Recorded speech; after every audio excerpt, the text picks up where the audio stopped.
Vamos então dar início aqui ao nosso encontro aqui de hoje.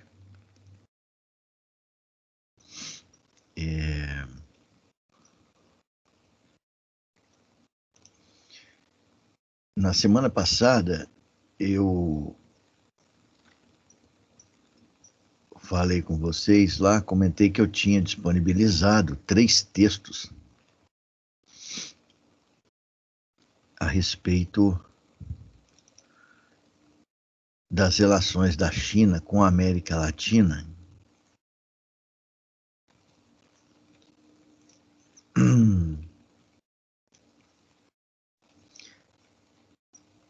E pedi para que vocês lessem os textos,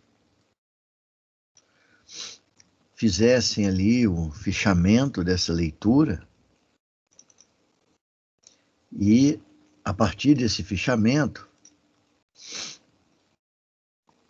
construíssem um novo texto, que seria o texto de vocês,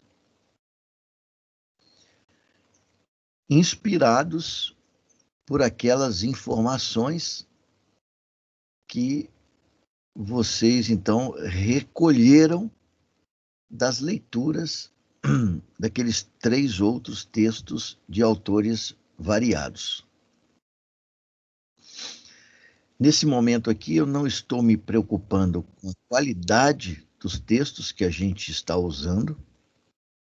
Eu não estou muito preocupado também com a credibilidade dos autores. Eu quero que a gente trabalhe exclusivamente com a construção de um texto monográfico, mas também com a construção de um texto que, muito provavelmente, vai ser base do projeto, né? Do projeto de pesquisa de vocês. Então, esse é o propósito. Os textos são relativamente muito simples, são textos também curtos, senão a gente ia ter dificuldade de talvez, né, fazer esse tipo de exercício aqui juntos. Então, existe aí uma série de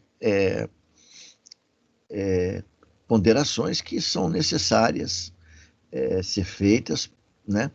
Mas o propósito principal nosso aqui é exatamente esse de construção de um texto, e ali, à medida que a gente for construindo, eu vou mostrar para vocês uma série de detalhes que muitas vezes depois poderiam levantar dúvida, caso vocês não tivessem esse exercício que nós vamos fazer aqui hoje, ok? Então, veja, eu vou mostrar aqui, eu vou compartilhar aqui na nossa tela o primeiro texto, ou um dos 3 textos que eu disponibilizei para vocês lá no Moodle, sobre essa temática aí, que foi uma temática também completamente aleatória, tá? Escolhi um tema atual, podia ser qualquer outro tema, e eu vou então aqui compartilhar aí com vocês o texto do Leopoldo Martinez. Esse é um dos textos. Eu não sei, eu gostaria até mesmo de perguntar para vocês se vocês fizeram esse exercício em casa.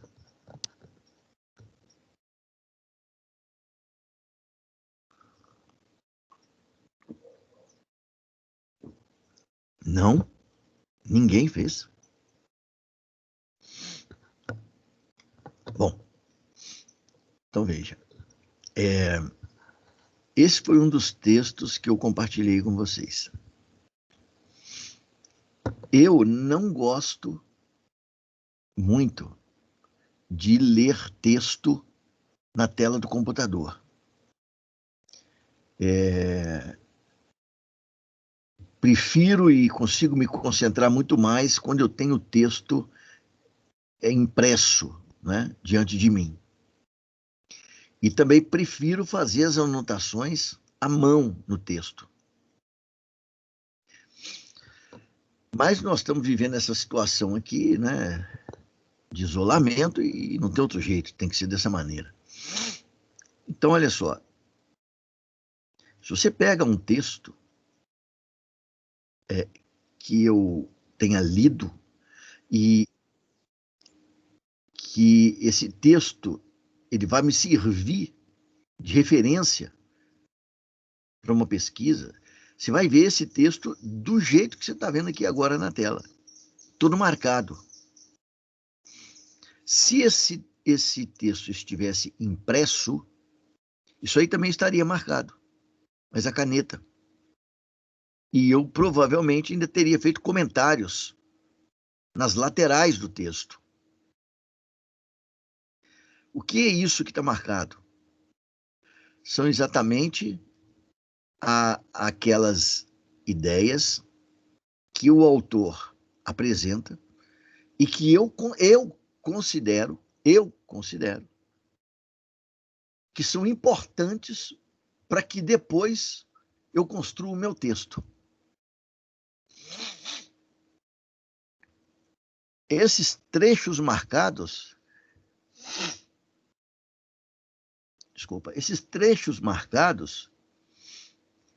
eles são subjetivamente influenciados. O que eu quero dizer é que se algum de vocês leu esse texto, se algum de vocês leram o texto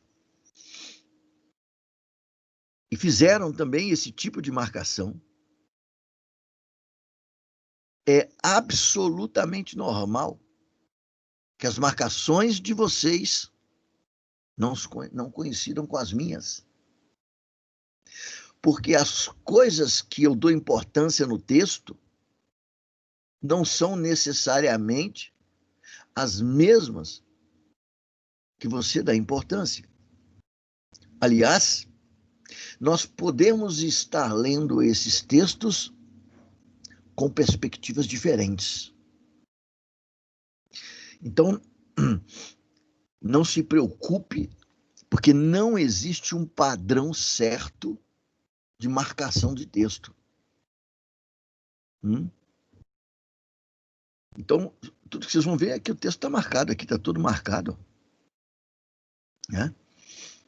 E o que eu faço depois da marcação do texto? Eu já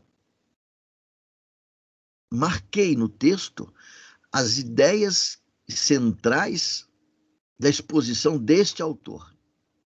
Então, depois que eu fiz isso, eu deixo esse texto de lado. Vou colocar aqui um segundo texto para nós.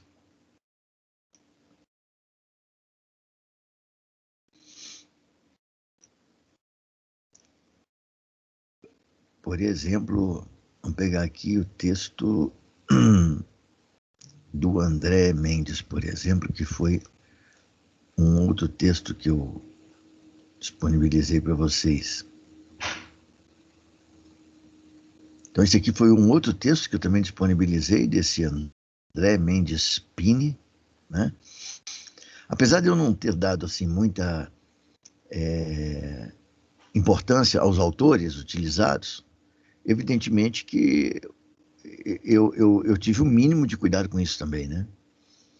Então, vocês vão ver aí que os 3 autores que eu utilizei nesses textos, eles são pessoas com credibilidade para falar sobre o assunto, né? Esse aqui, por exemplo, ele é mestre em relações internacionais. O anterior, ele era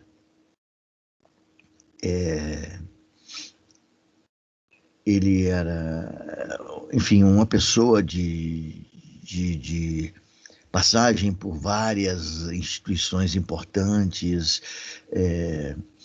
ele é um jurista muito bem formado, né? Se eu não me engano, lá no rodapé está escrito que ele foi formado em Harvard, etc. Enfim, é uma pessoa também muito qualificada. E a terceiro autor, que foi uma autora, ela é doutoranda, né? Então, eu tenho a impressão que nós estamos falando aqui com pessoas que têm credibilidade para dizer o que estão dizendo. Então, vamos lá. Aqui, de novo, vocês vão ver o texto totalmente aqui marcado naquilo que me pareceu interessante. Tá? Então, isso que eu fiz com um texto, eu fiz com todos. Tá? Vocês vão perceber aí que todos eles estão marcados direitinho. Né? Tá aí. Bom, feito isso com os 3 textos, eu começo a tentar perceber as regularidades que existem nos 3 textos. E tomo nota. Né? Mas isso eu fiz num papel à parte. Né? E tomo nota. Também anoto aquilo que não é regular nos 3 textos. São informações, são raciocínios, são interpretações peculiares de cada autor, mas que me parecem importantes para enriquecer o meu texto. Beleza? Bom, a partir dessas notas que eu tomo sobre as regularidades e também sobre as peculiaridades, é com base nelas que eu vou redigir o meu texto.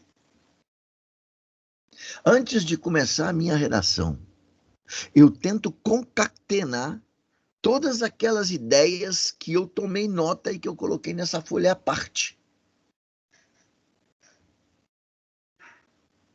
Então, eu tento concatenar aquelas ideias e construo idealmente a ordem com que eu vou construir o meu artigo, meu texto. Eu, então, vou mostrar aqui para vocês, eu vou expor aqui para vocês agora o texto que eu escrevi. É claro, eu não tive um cuidado assim muito grande com essa construção. Eu tive um cuidado que foi suficiente para construir um texto, né, bem organizado, estruturado, etc. Mas não passou ali ainda não passou por uma revisão mais detalhada da minha parte, etc. Então, digamos assim, é a versão bruta do meu texto, né? Mas é suficiente para o nosso propósito aqui. Então, eu vou disponibilizar aqui agora para vocês exatamente a versão que eu construí a partir desses 3 textos, que é essa que vocês estão vendo aí na tela do computador. Vocês já conseguem ver?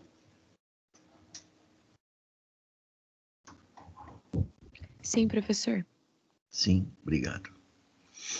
Então, veja. O título é meu.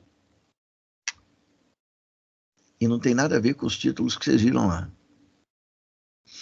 Então, o título é meu, América Latina no radar da China. Considerações gerais. Bom, então eu vou começar aqui a redação do meu texto, né? E eu vou mostrar algumas coisas à medida que a gente for lendo. O texto é curto, tá? O texto tem 4 páginas, se eu não me engano. E, então, portanto, é um texto curto. Tão curto, aliás, como os outros que eu dei para vocês lerem. Tá? Então, olha lá. A exuberância econômica da China e a transformação daquele país em uma das maiores potências econômicas do planeta já não constitui surpresa para ninguém. Desde as grandes mudanças políticas e econômicas introduzidas no país por Deng Xiaoping, em 1978, até o início do segundo decênio do século XXI, isto é, até 2013, a economia chinesa cresceu em média 16% ao ano. Entre parênteses, está aí, Pini, 2015, página 3. Esse Pini é um dos autores daqueles textos lá que a gente viu. Então, eu estou usando aqui um dado, 16%, para mostrar o crescimento da economia chinesa ao longo desse período aí que vai de 78 a 2013. Esse aí é um crescimento anual médio, tá bom? E é um número. Esse número, ele apoia a minha ideia anterior de que a China vem passando por um crescimento continuado e sustentável da economia dela. E ofereço um número para comprovar. Não inventei isso.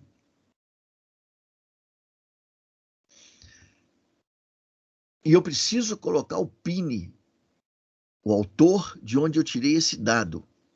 Porque se o dado estiver errado, não é minha responsabilidade. É dele. E eu estou repetindo o que ele colocou no texto dele.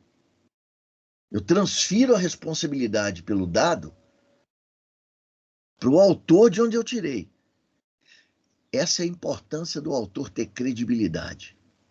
Porque se eu tivesse citado aqui um autor qualquer, sem referência nenhuma, o número já seria questionável, porque a fonte é questionável. O que eu quero que vocês percebam aqui é que quando a gente usa um argumento e comprova-o, eu devo dar referência da comprovação. Agora, olha o tipo de citação que está aqui, Pini, 2015, página 3.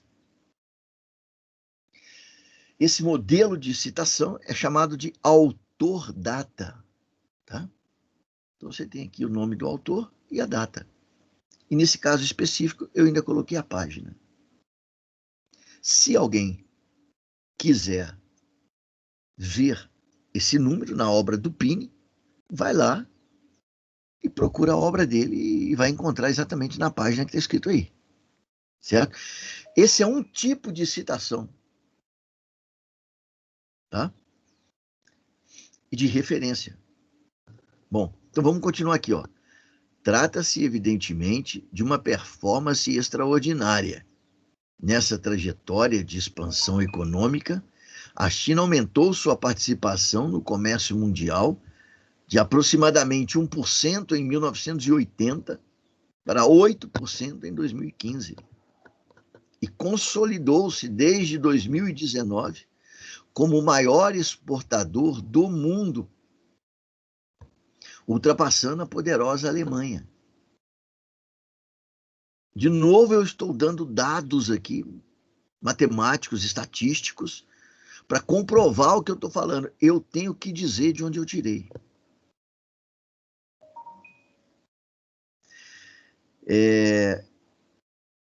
Aqui está escrito Pini, página 3, e veja que eu estou citando Winters e Yusuf, 2007.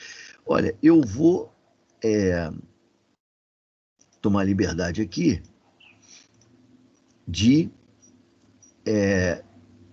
pegar o texto do Pini de novo e vou compartilhar de novo com vocês para que eu possa mostrar isso aí que eu acabei, essa citação que eu acabei de fazer. Eu vou lá, vou buscar aqui o texto do Pini, ó, desse André Mendes Pini. vou lá na página 3, espera aí. Vou lá na página 3 do texto dele. Ó. Então tá aqui, ó. Pini. Vamos lá, página 3. Tá aqui, página 3. Aqui nesse parágrafo aqui, ó. Veja aqui, ó. Denota-se que a integração chinesa ao sistema internacional tem se dado de modo gradual, tereré, tereré. Aqui está o dado que eu citei. E veja que o Pini, na obra dele, ele cita lá o Winters e o Yusuf. Aliás, na verdade, esses dados aí que eu mencionei, ele cita o Jenkins, mas eu não percebi isso aqui e acabei cometendo um erro. Mas ele cita aqui embaixo, ó, o Winters e Yusuf, ou seja, vamos entender isso aqui porque isso é importante, hein? Este número que eu vou usar no meu artigo ou na minha monografia foi usado pelo Pini, mas o Pini usou esses números baseados em outros autores. Ele cita aqui os caras aqui, ó, Winters e Yusuf, 2007. Significa dizer que a fonte original desses dados é Winters e Yusuf. Bom, então, o que que eu fiz?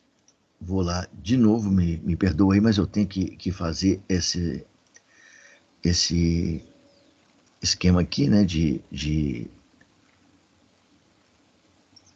compartilhar uma hora outra hora outro slide, né? Então, voltamos aqui à página que me interessa aqui, que é a página do meu texto, né, do artigo que eu estou escrevendo, com base nos outros textos. Então, veja lá, ó, eu digo aqui, ó, trata-se, evidentemente, de uma performance extraordinária. Nessa trajetória de expansão econômica, a China aumentou sua participação, consolidou-se, não sei o que mais. Aí eu sinto, Winters e Yusuf, 2007. Os dados originais são daqui. Porém,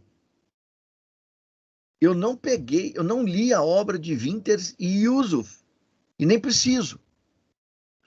Porque quem me passou esta informação foi o Pini na obra dele. É por isso que a gente usa esse... Perdão, desculpa.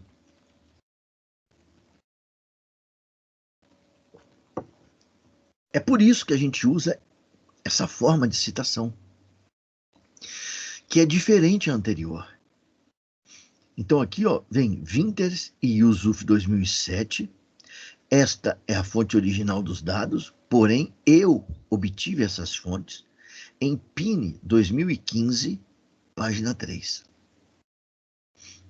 Dito isso, se amanhã o leitor desse texto estiver interessado em confirmar esses dados, ele pode, em primeiro lugar, buscar a obra do Pini, de onde eu tirei. Mas se ele ainda assim estiver duvidando, por alguma razão, ele pode buscar a obra do Winters e do Yusuf, porque os dados originários vêm deles. Ah, então, peraí, professor, o senhor está dizendo que essa aqui é a forma de citar um determinado dado, uma determinada informação, um certo raciocínio, que foi citado pelo autor da obra que nós lemos. É exatamente isso. Você não precisa. Se quiser, pode, mas não precisa necessariamente ir atrás da obra de Winters e Yusuf. Mas se quiser, pode. Certo? Essa é a forma de citação, então. É uma outra forma de citação no texto. É evidente que esse ritmo acelerado de crescimento do produto interno bruto, PIB chinês, bem como a maior participação do país no comércio mundial, somente poderia acontecer se a China estivesse conquistando novos mercados externos e alargando sua participação no comércio com parceiros mais tradicionais. A projeção da China sobre o comércio internacional se realizou em 3 direções. Primeiro, na intensificação do comércio com os países desenvolvidos do Ocidente, sobretudo Estados Unidos e Europa. Depois, no alargamento das trocas com parceiros antigos da Ásia, né, do entorno regional onde a China se encontra. Relações que a China já tinha há tempos. Né? E, por fim, na construção e no fortalecimento das relações comerciais com parceiros comerciais do hemisfério sul, dentre os quais os países da América Latina. A dinâmica de expansão da economia chinesa e o aumento de suas relações econômicas com os países do hemisfério sul trouxe consigo uma ameaça à hegemonia norte-americana e europeia sobre os mercados desses países do hemisfério sul. Né? Então, aqui, ó, veja que muda a citação. De novo. Já são 3 formas de citação que eu estou apresentando para vocês aqui. A primeira, eu citei um dado que saiu da obra do Pini que eu li. A segunda, eu citei dados que foram apresentados e foram tabulados aí pelo Winters e o Yusuf, mas saiu da obra do Pini. Eu não conheço a obra do Winters e do Yusuf. Minha fonte de informação é o Pini. A citação é de outra natureza. Vocês estão vendo aí. E agora, existe isso aqui. Essa outra citação, que a gente chama essa aí de citação direta. Né? Eu estou usando as palavras do próprio autor que falou isso aí.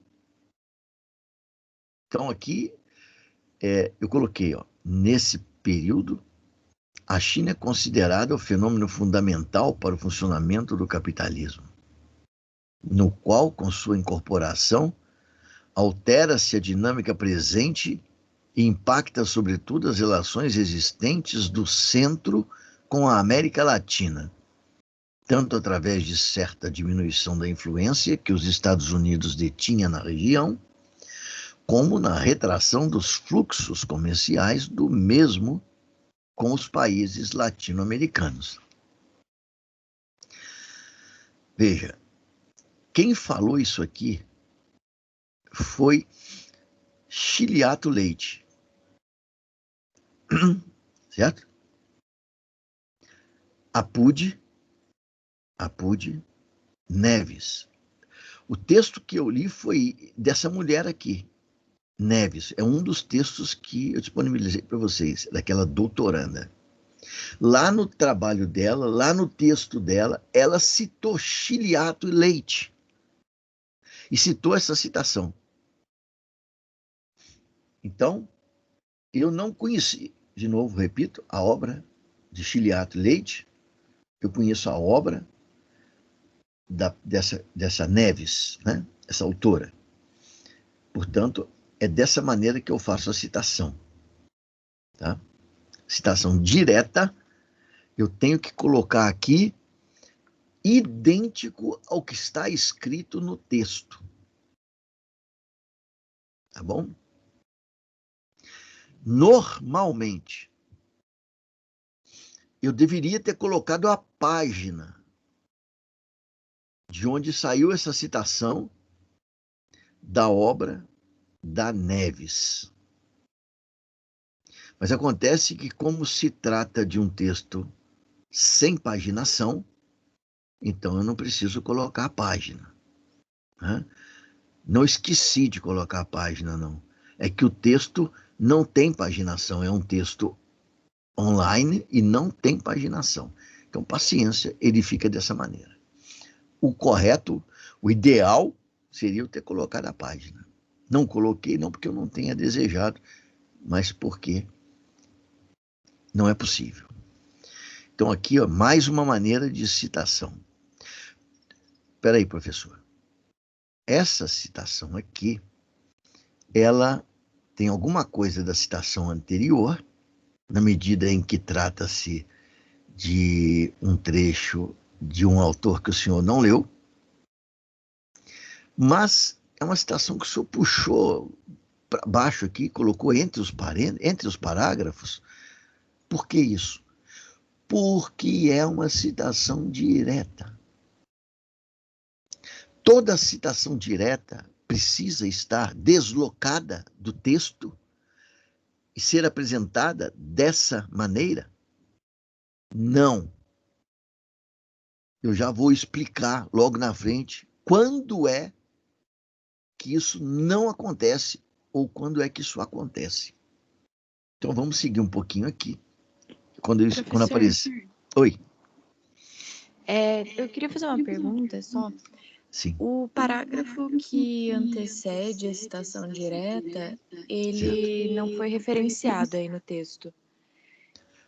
Eu precisaria colocar uma citação indireta ali em cima, apesar de ter a citação direta embaixo, ou ela já meio que justifica o que eu escrevi no parágrafo anterior?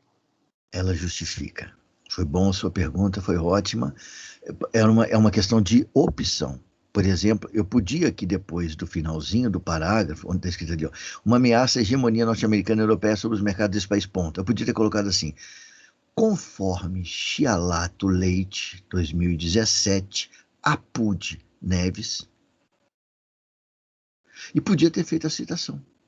E nesse caso, no final da citação, eu já não precisava mais usar o Chialato Leite Apud Neves, porque já tinha sido mencionado antes que a fala era deles. Então aí é uma questão de opção do autor. Não existe o certo e o errado, é uma questão de opção. Né? E eu, nesse caso aqui, especificamente, coloquei isso, mas eu inclusive, em outras passagens do texto, vocês vão ver aí que eu mudo essa maneira, eu puxo o autor para a parte de cima do texto. Só para mostrar exatamente que são variantes aí que você tem, na verdade, na hora de construir o texto. Tá? Tá certo, obrigada, professor. Que isso, disponha. Então, ó, continuando aqui, ó, o fato é que o crescimento econômico da China se apoiava sobre a expansão dos investimentos industriais. E esse crescimento dependia fundamentalmente do alargamento dos mercados consumidores de manufaturados e de uma ampla rede de fornecedores de matérias-primas e energia. Era de se esperar que os países em desenvolvimento do hemisfério sul, e particularmente os países latino-americanos, detentores de recursos naturais e energéticos em abundância, entrassem no radar da política exterior da China, mais cedo ou mais tarde. Como opinou Pini, 2015, página 3, aspas. Com efeito, desde a década de 90, a política externa chinesa passou a fortalecer sua atuação multilateral, tornando-se mais assertiva e pragmática. Então, voltando agora, exatamente aqui, ó, agora eu tenho aqui a chance de explicar o que eu comentei aqui agora há pouco. Aqui, olha, neste trecho, é uma citação direta. Quem falou isso aqui foi o Pini, está entre aspas. Se eu tirar aspas, parece que fui eu quem falei.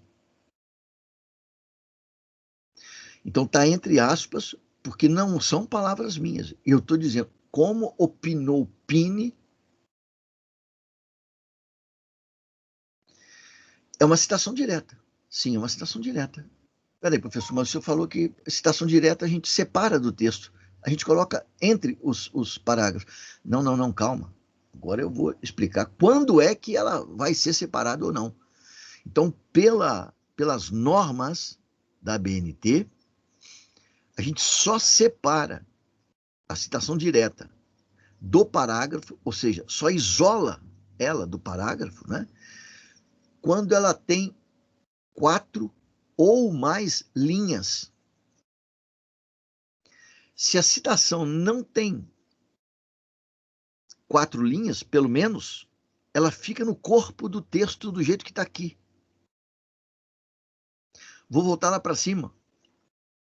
Aqui a citação tem 6 linhas. Então eu tiro ela do corpo do texto e trago aqui para o meio dos parágrafos. Mas é isso a norma, professor? É o número de linhas que decide se uma citação direta fica no corpo do texto ou se fica isolada entre os parágrafos? É essa a norma.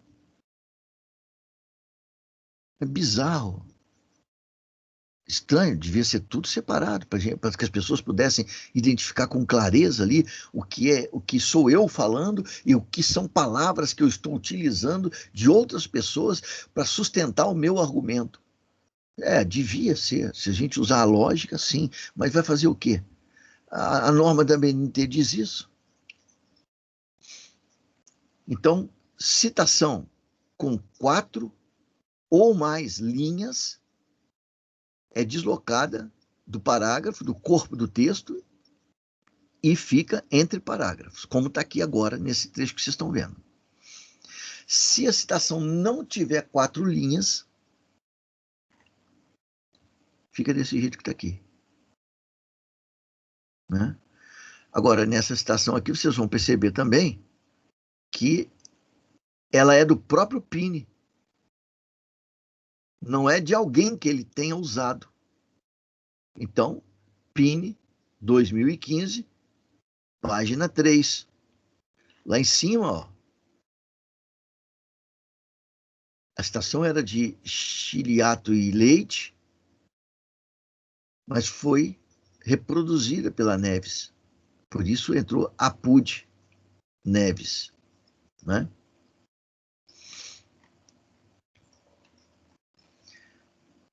Qualquer dúvida que vocês tiverem aí, gente, né, no que eu estou falando aqui, vocês podem me parar, tá? Fique à vontade. Não... O pragmatismo chinês, ao qual se refere Pini, nada mais significa que o reconhecimento, por parte dos asiáticos, da necessidade incontornável de estreitar relações econômicas com parceiros externos com os quais não mantinham vínculos históricos, ou cujos laços econômicos eram extremamente tênues. Por isso, o envolvimento da China com as economias latino-americanas ganhou novos contornos ao longo das 2 primeiras décadas do século XXI, com a criação de parcerias na esfera da produção, do comércio e das finanças. 2 pontos. Nesse sentido, aqui está sentindo, né? Nesse sentido, destaca-se o fato de os empréstimos chineses à América Latina já superarem aqueles vindos do Banco Mundial e do Banco Interamericano de Desenvolvimento. Ó, eu tirei essa informação de novo do Pini, mas quem falou isso foi Doshi. Isso aqui eu estou copiando do texto lá, tá? Como eu estou fazendo a citação direta, ela só tem 3 linhas, ó, 3 linhas, então fica no corpo do texto, tá bom? Então, Doshi, 2015. Se você quiser saber de onde saiu isso, vai lá no Pini, 2015, página 4, que você vai encontrar, né? Aqui, mais uma vez, eu quero que você perceba que essa aqui é uma forma de citação. O que é importante aqui para mim, e que eu quero que vocês percebam, é que se a citação é do autor A, mas você encontra ela ao ler o texto do autor B, então você deve citar a fonte original, o autor A, apud, autor B. Agora, eu poderia também, assim como no caso lá da citação direta anterior, aquela citação que está separada do parágrafo, eu poderia também ter colocado aqui conforme Dosh 2015, APUD, PIN 2015, página 14. Nesse sentido, destaca-se o fato de dizer, não, continua lendo aí, tá? Então, a forma, se você usa o de acordo com fulano, conforme ciclano, né? No entendimento de Beltrano, né? Ou se você simplesmente já coloca a palavra, a citação, e depois coloca o dono, né, dessa citação, esse modo, essa forma específica é livre entre nós, entre a liberdade do autor. Aí aqui eu coloquei um subtítulo: A China na perspectiva dos países latino-americanos. Quais as razões teriam levado os países latino-americanos a ceder aos galanteios dos chineses? Em primeiro lugar, a grave crise econômica pela qual passavam os países da região. É bom não esquecer que as relações econômicas com a China se intensificaram a partir da década de 90, ou seja, imediatamente após o que definimos na América Latina como a década perdida. Ao se aproximar dos países latino-americanos, a China propunha a compra de alimentos para abastecer um mercado de mais de 1,5 bilhão de pessoas. A compra de matérias-primas para abastecer uma economia que crescia a taxas de 2 dígitos. A gente viu que o crescimento médio da China era de 16%. 2 dígitos, né? A compra de energia. Empréstimos para financiar, eu já volto ali atrás um pouquinho, empréstimos para financiar obras de infraestrutura que tornassem mais eficientes os processos de exportação. Então, veja, quando a China se aproxima da América Latina, ela se aproxima dizendo o seguinte: nós gostaríamos de comprar de vocês alimentos, produção agrícola.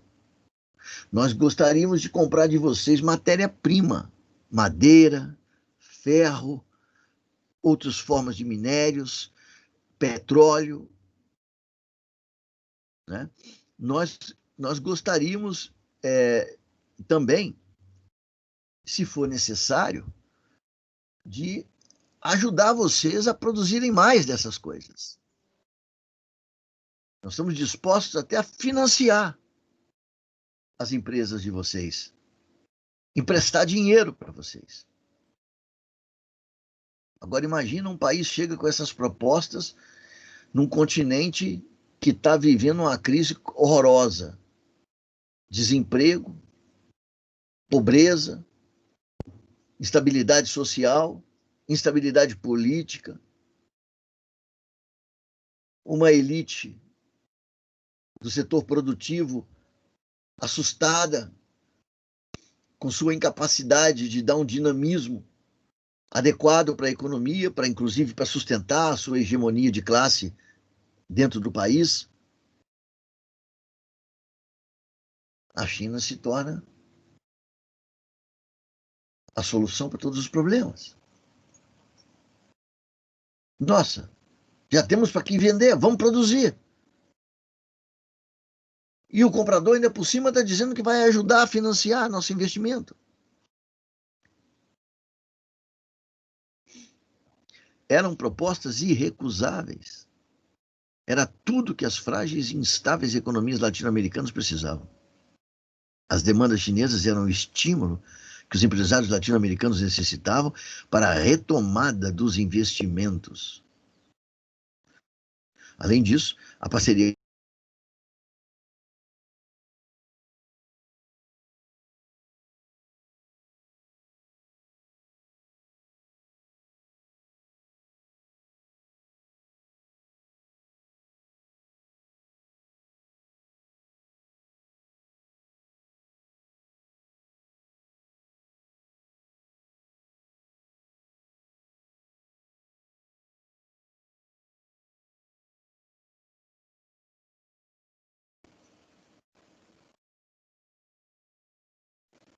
Oi, gente.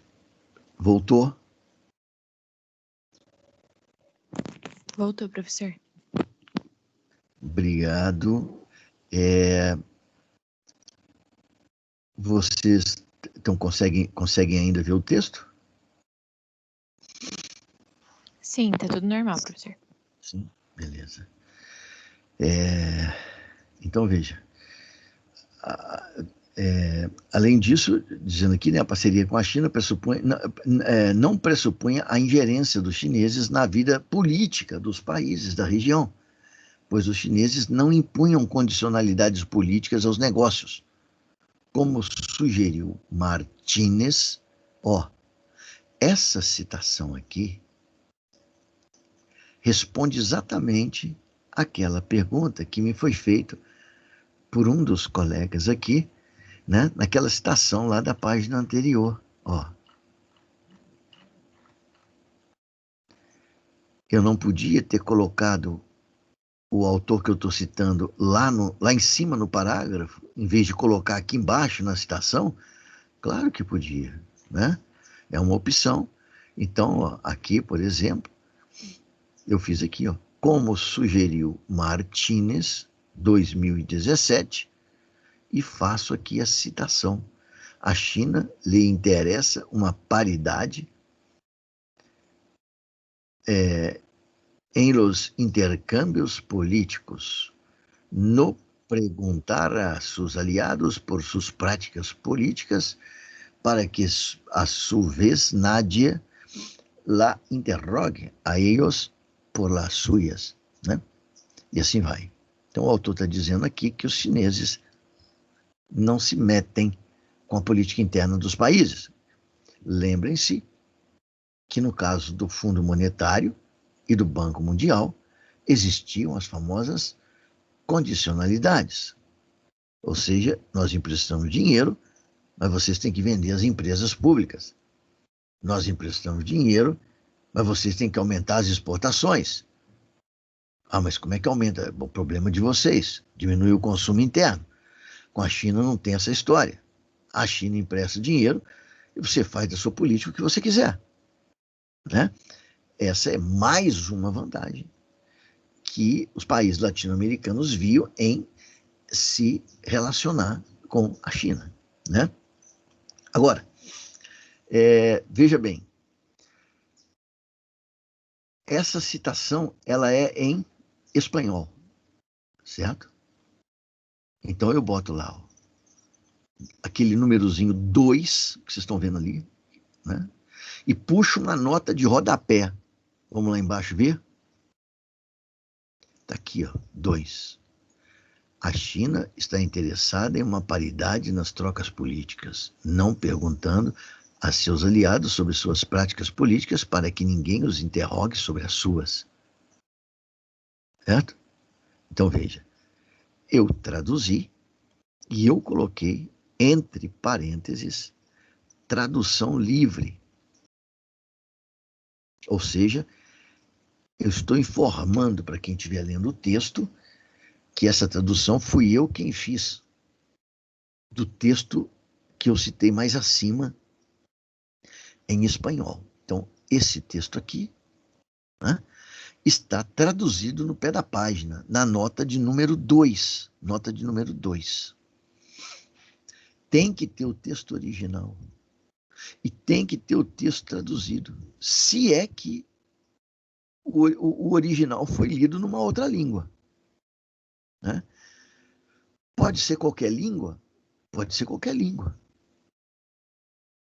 Eu posso usar um autor alemão aí? Pode. Se você conhece a língua. Mas você vai ter que colocar o texto em alemão, de onde você tirou, o original, e vai ter que colocar a tradução. Por que é importante colocar o original? Porque pode ser que um dos leitores do teu texto também conheça alemão. Ou conheça espanhol, nesse caso aqui específico. E o camarada quer ver se a minha tradução foi correta, né? Ou se aqui está dizendo outra coisa no texto.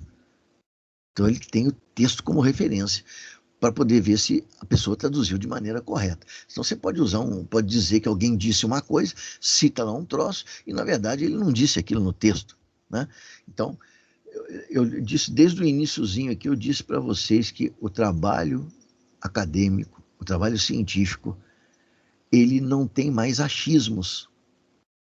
Tudo que você fala tem que comprovar, né? Então, aqui, ó, eu estou chamando a atenção para uma outra citação em que o autor vem no parágrafo anterior, Martínez, e a citação vem embaixo. Então, não preciso colocar de novo aqui Martínez. Está explícito que é ele. Também estou usando aqui uma citação em outra língua. Estou mostrando que você pode fazer isso, desde que o mesmo trecho citado esteja traduzido no rodapé. Agora, veja aqui, ó. Logo do lado do número 2, existe o número 3. Vamos ver o que é esse número 3? Aqui merece destaque o seguinte esclarecimento que relativiza um pouco esse argumento segundo o qual a China não mistura economia com política. Aspas. A América Latina e o Caribe comportam 12 dos 22 países que reconhece Taiwan em detrimento da República Popular da China, o que atribui à região um elemento estratégico valiosíssimo para a histórica ambição do Partido Comunista da China de anexar Taiwan e unificar o país. Com efeito, os países que não reconhecem Pequim são excluídos dos grandes projetos de investimento chineses para a região, previstos para a casa dos 250 bilhões nos próximos 10 anos. Isso aí eu tirei de Pini, 2015, página 6. Eu estou chamando a atenção para o fato de que essa história, geralmente repetida, né, por todo mundo, de que a China se relaciona com países terceiros sem se envolver na política interna desses países, ela merece ser relativizada, né? Então, há um caso de interesse muito grande da China, que é o caso de Taiwan, e há na América Latina 22, um total de 12 países dos 22 que não reconhecem a autoridade da China sobre Taiwan. A China não negocia com esses países. É uma maneira de pressão política. Claro. Porque se o país estiver precisando de grana, estiver sufocado e quiser recorrer a empréstimos dos chineses, vão ter que rever a sua posição em relação a Taiwan, né? Então, eu estou fazendo aqui estou relativizando um pouco essa história aqui de que a China não mistura interesses econômicos com interesses políticos, tá? O que é, então, esse número 3 aqui? Esse número 3 é uma nota,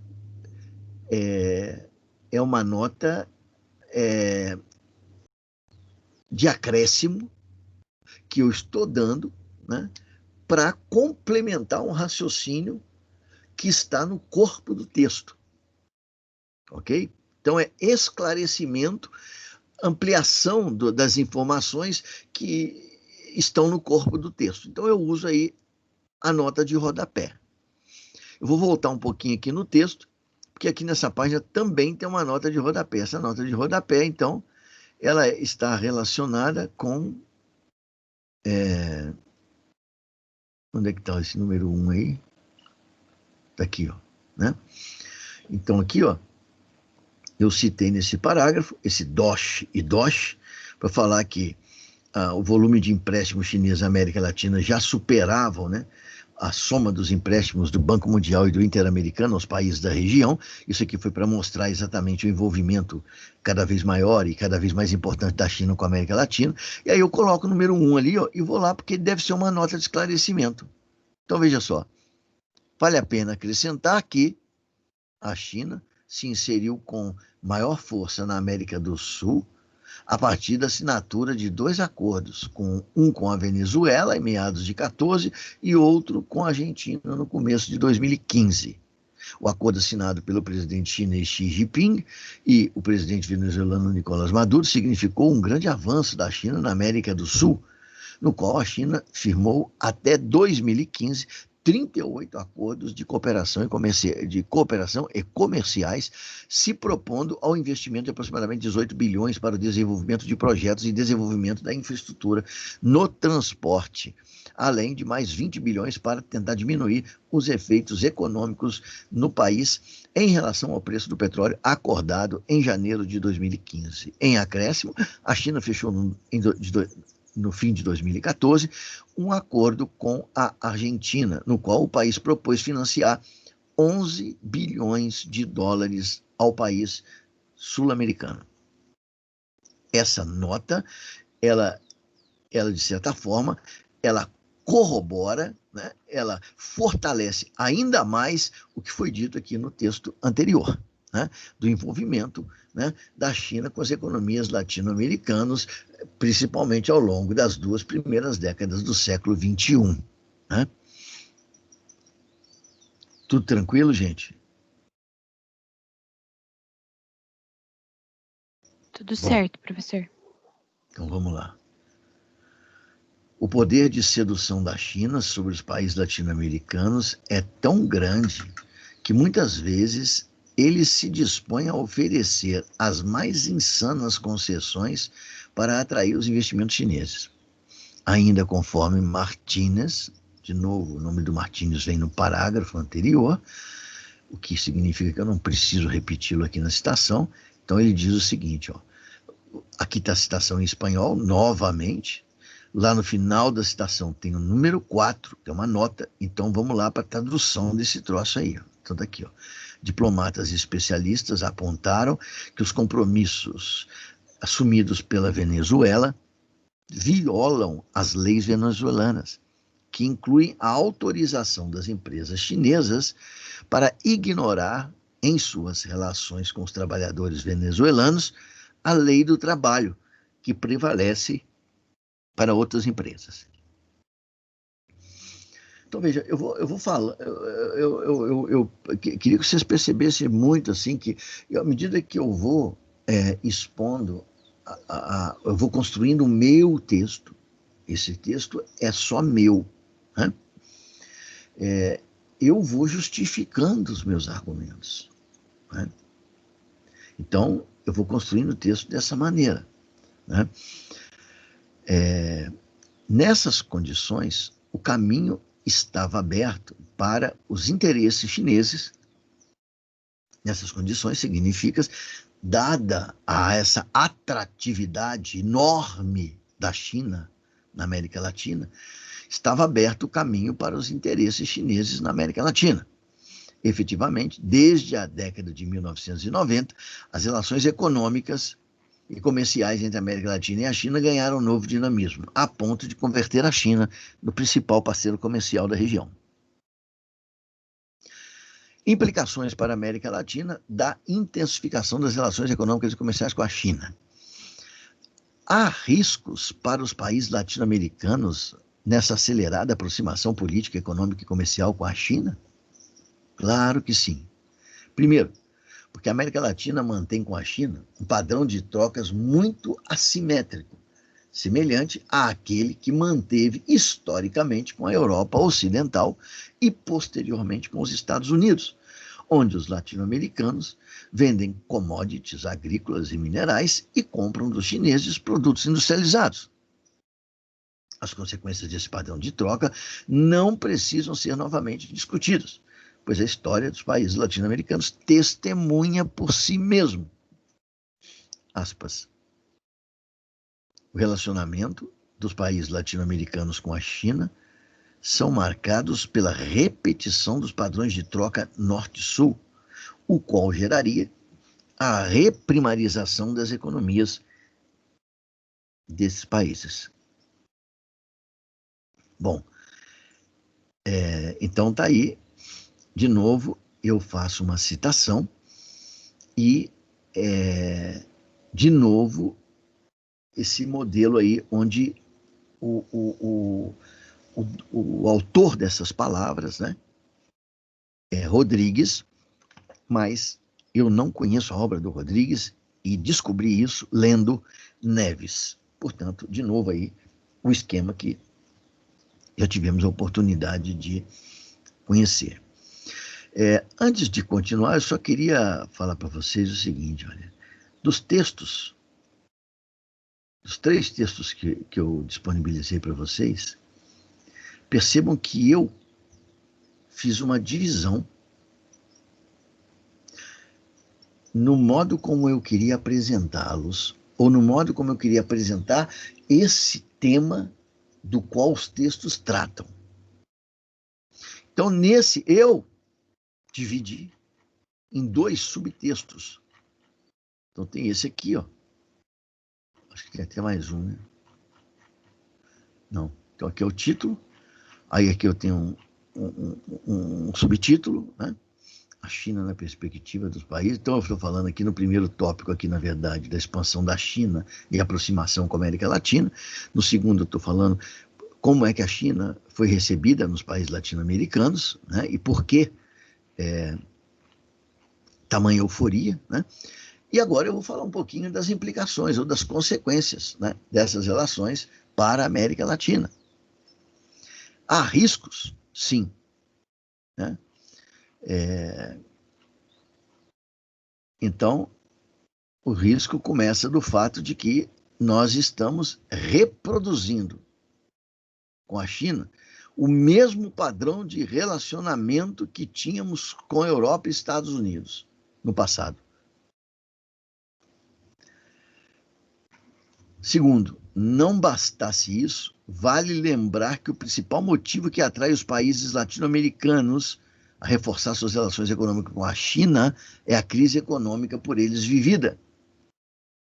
Isso quer dizer que a esperança colocada em forças externas para resolver os problemas internos do continente enfraquece os laços de solidariedade internos, debilitando também o processo de integração regional tão ambicionado pelos latino-americanos.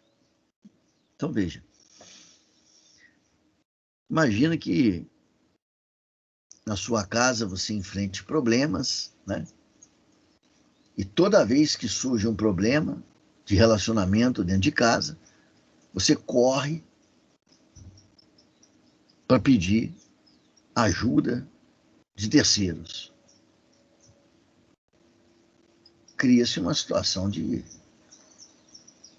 profundo desconforto nesse lar, porque as pessoas são incapazes de solucionar os problemas de maneira autônoma. Parecem todos incapazes. Então, quando, mais uma vez, diante de uma situação de crise econômica, a América Latina se volta para o exterior, buscando uma solução, isso vai criando cultura. E a cultura qual é?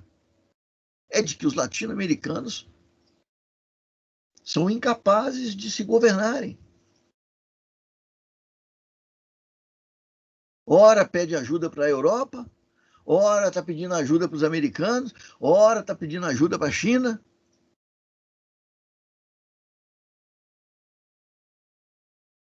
Se o Brasil, vamos agora olhar da perspectiva brasileira, se nesses momentos o Brasil se mostra ausente, ou seja, incapaz, como é que o nosso país pode ambicionar uma liderança regional? Isso é um anão político, econômico, moral. E como é que os nossos vizinhos recebem a ausência do Brasil nos momentos de crise? não vamos contar com o Brasil. Solução daí, esquece.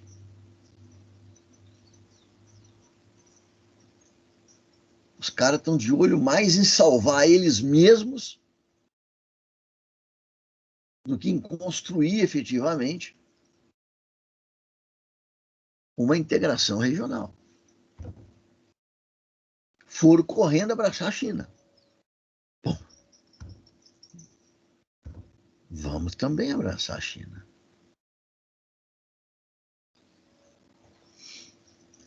Isso quer dizer que a esperança colocada em forças externas para resolver os problemas internos do continente enfraquece os laços de solidariedade internos, debilitando também o processo de integração regional tão ambicionado pelos latino-americanos.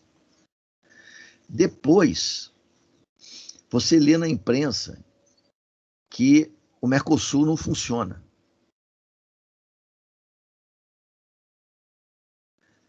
E não sabe por quê.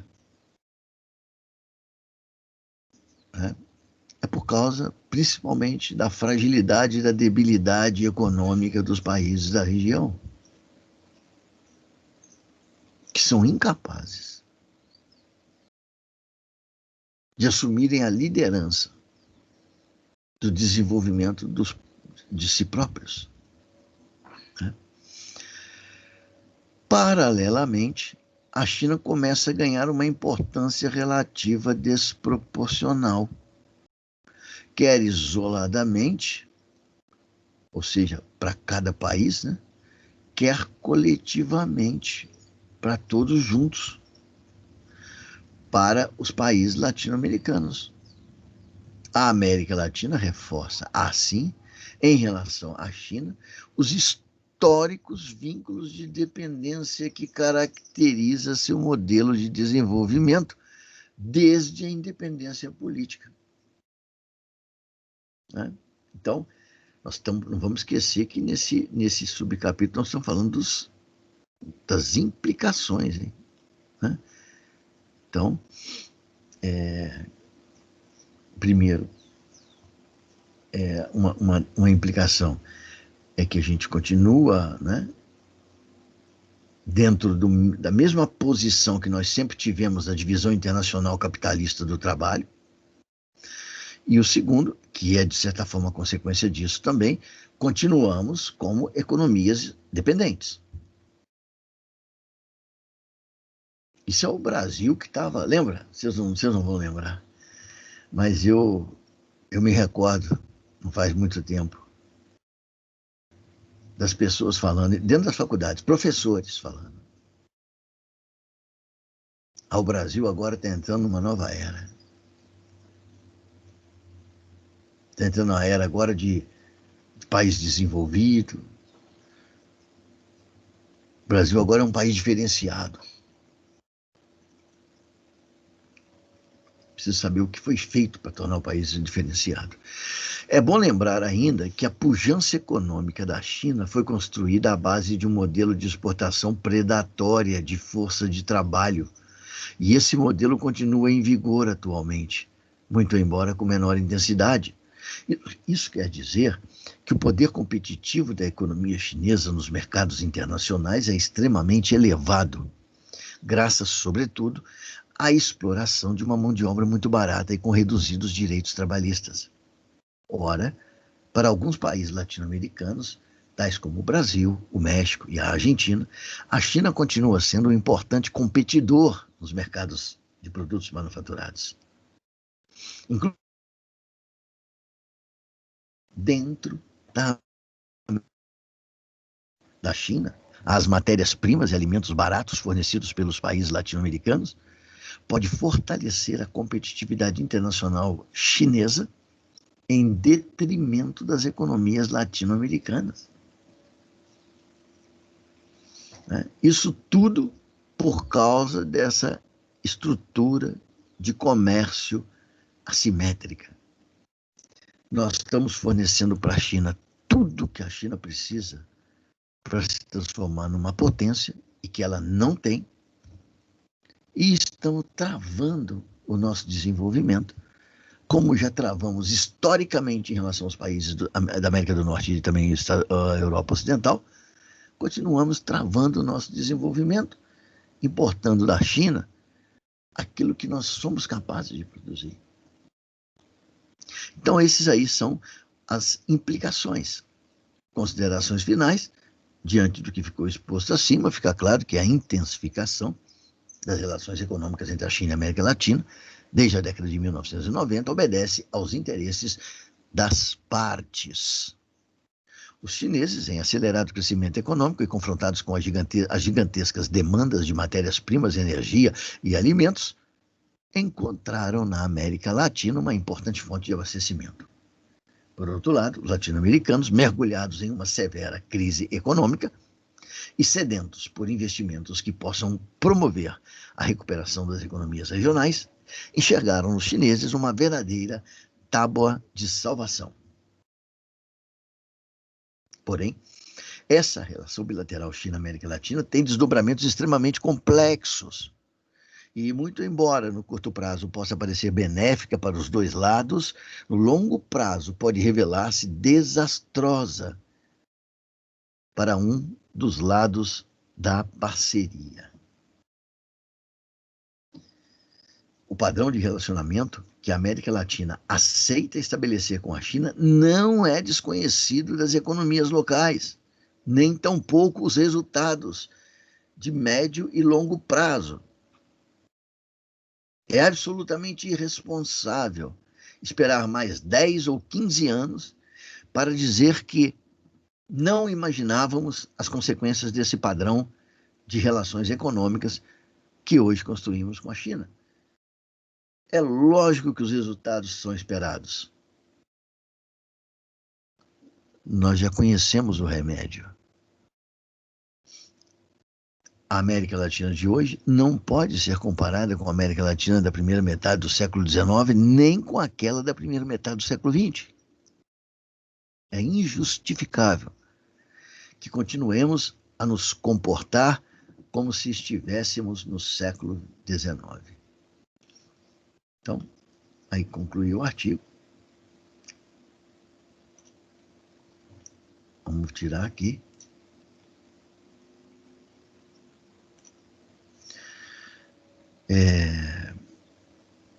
Bom, então, gente, olha, eu vou, se vocês quiserem, eu disponibilizo esse artigo, esse texto, construído aí por mim, à base dos outros 3 textos, né?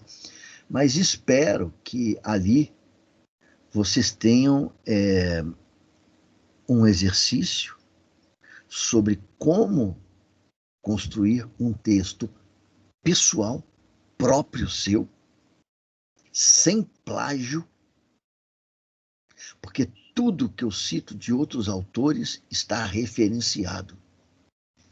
Eu não roubei uma citação de nenhum autor.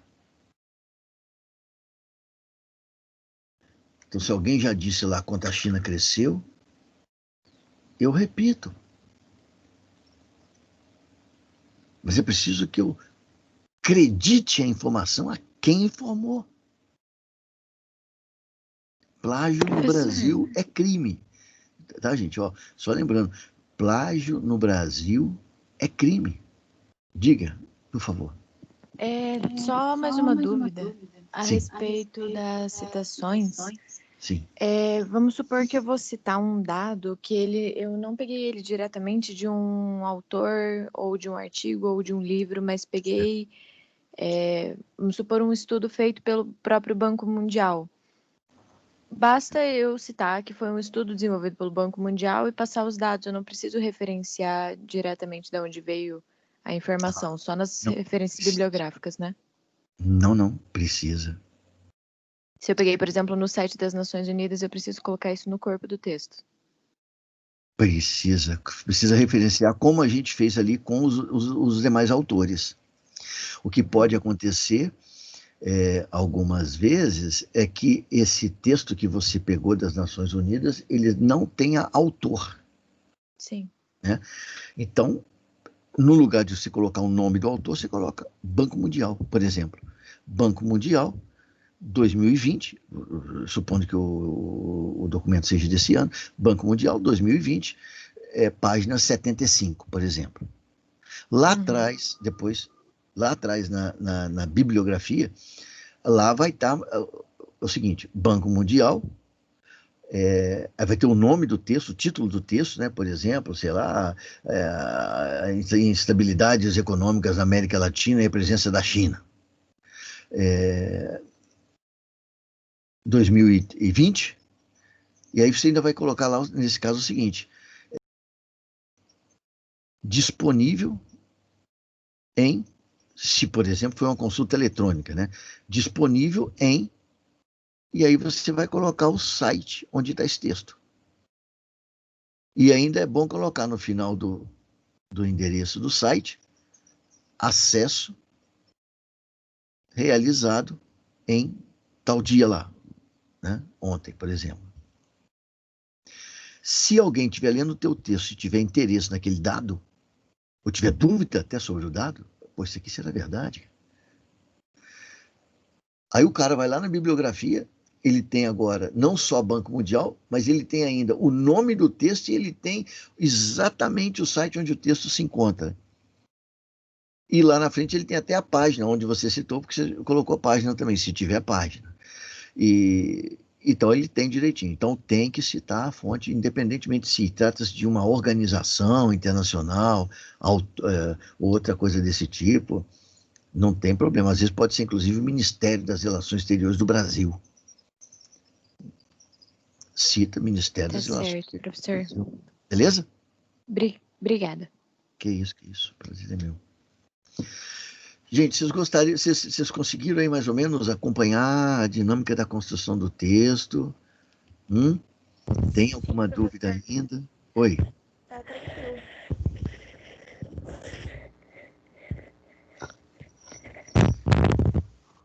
Oi? Tá bem tranquilo, eu achei. Tá bem? Ok. Tranquilo. Então tá bom, gente. Então, olha só, eu vou disponibilizar esse texto aí que eu construí, porque aí depois, se vocês quiserem comparar lá com os outros 3 textos e ver como é que por que a citação foi feita daquele jeito e não de outro e tudo mais, talvez tenha aí ainda essa possibilidade, né? Agora, olha só, nós entramos no segundo bimestre.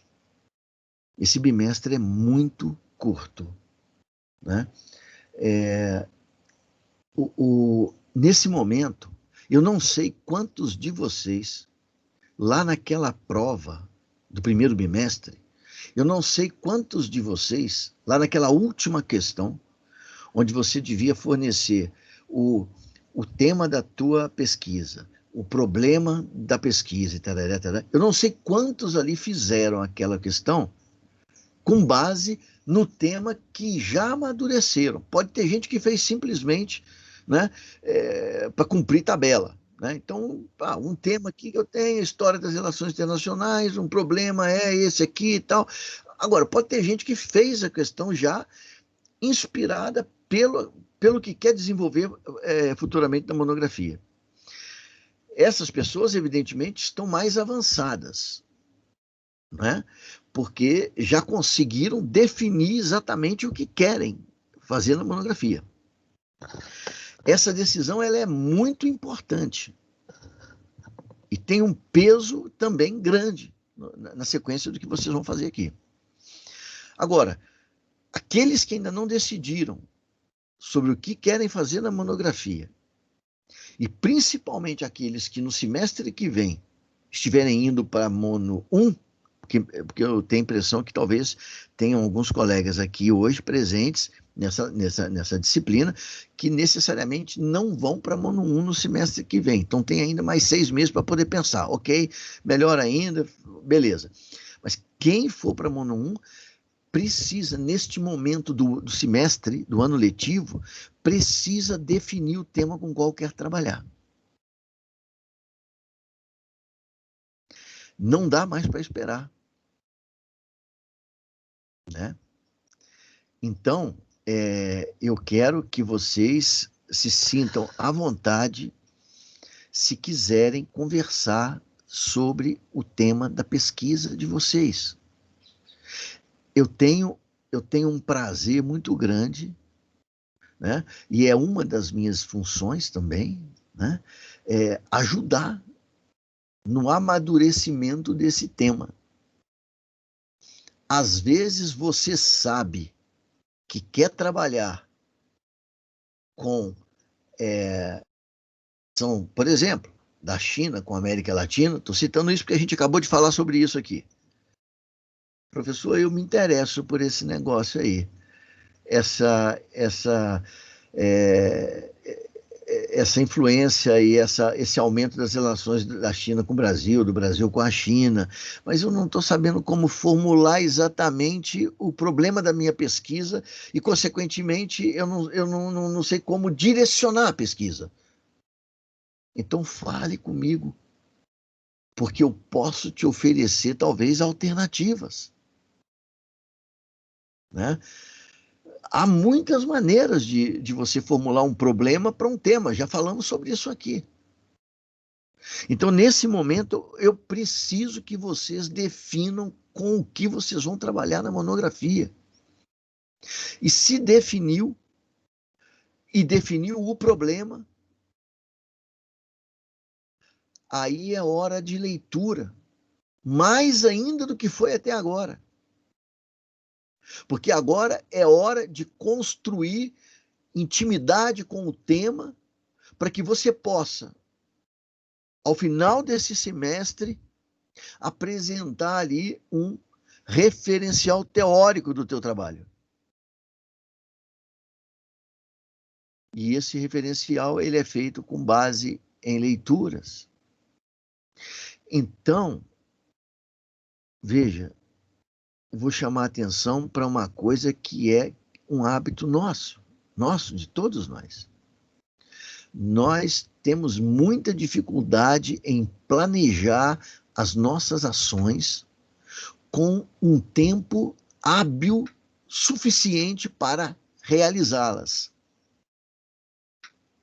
Para as outras disciplinas, tem muita gente que deixa para estudar faltando 3 dias para a prova. Para essa não tem jeito.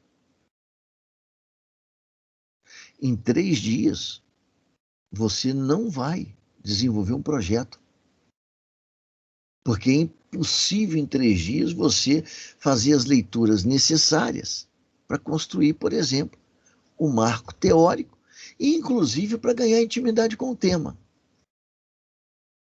Então, você tem 2 opções. Ou define agora o tema da tua pesquisa e começa a ler a respeito, ou você depois vai apresentar um projeto feito de uma maneira qualquer.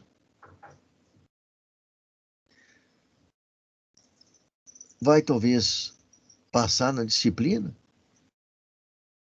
mas você vai carregar consigo para frente esse buraco, essa lacuna, que foi exatamente de ter amadurecido o teu objeto de pesquisa, ter entendido melhor ele, ter construído uma trajetória para se trabalhar com esse tema e, consequentemente, facilitar o teu trabalho em Mono 1. Se você não faz nada disso, você pode passar o primeiro e o segundo o primeiro semestre do próximo ano em Mono 1 apenas para ganhar intimidade com o tema. E, consequentemente, você não vai conseguir desenvolver o trabalho, o primeiro capítulo na disciplina de Mono 1. Então, ó, mais uma vez, eu me coloco à disposição de vocês, tá? Para o que for preciso na configuração aí deste objeto de pesquisa e principalmente na formulação do problema da pesquisa, tá? Então, nos próximos encontros nossos, eu vou reservar sempre um tempo aí para que a gente possa falar sobre isso, se é que alguém deseja fazer isso, né? Tá bom? Então, gente, mais alguém gostaria de fazer algum comentário? Professor, Oi. eu queria saber se esse texto que a gente tem que escrever baseado naqueles 3 que você pediu, você já tem uma data para a gente entregar ele? Na verdade, a ideia era que vocês tivessem construído esse texto para hoje, né? Como a gente comentou lá na última aula. Mas se vocês quiserem construir o texto ainda e quiserem me encaminhar, eu faço a correção ali e mando para vocês. Tá bom, eu não tinha Tá entendido bom? que era para essa aula, desculpa. Eu achei que Não, era não tem para a problema. gente fazer ao longo do semestre. Tá bom. Mas então Uhum. eu Tá sei bom, daí. mas beleza. Fiquem à vontade aí. Eu estou à disposição para poder corrigir ali e eventualmente aí dar até algumas dicas aí na hora de construção do texto. Tá bom, obrigada. Disponha. Gente, se não há mais perguntas, eu me despeço aqui então de vocês e a gente volta a conversar na quarta-feira da semana que vem. Um abraço para vocês e uma ótima continuidade aí de semana. Tchau, prof. Obrigada. Tchau, Então, professor. obrigado Muito obrigada. vocês. Obrigado vocês.